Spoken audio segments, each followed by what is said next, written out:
So, um, looking at that where my dad was killed, um, the island was so beautiful and so green and so peaceful. And so trying to imagine that, in 1970 Vietnam during a war, um, the Vietnamese use incense to honor the dead. So they had brought, our guide had brought incense. We put incense in the ground and burned it. And hopefully that'll be there for a while, because I don't see anybody being on this part of this island.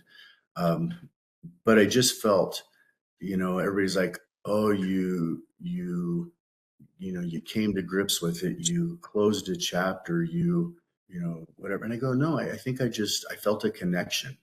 I felt a connection to a dad I never knew, 54 years later, that, I'm in the spot where he spent his last day on earth. And it was so peaceful and so surreal. And I didn't know how I was going to react. I had 1,000 thoughts going through my brain, oh, am I going to fall down, bawl my eyes out? What am I going to do? And I just felt at peace.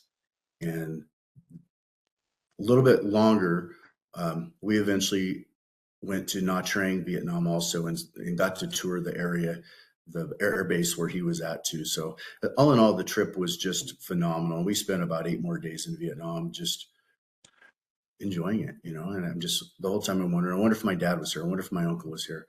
Um, but it really, really, really did wonders for me.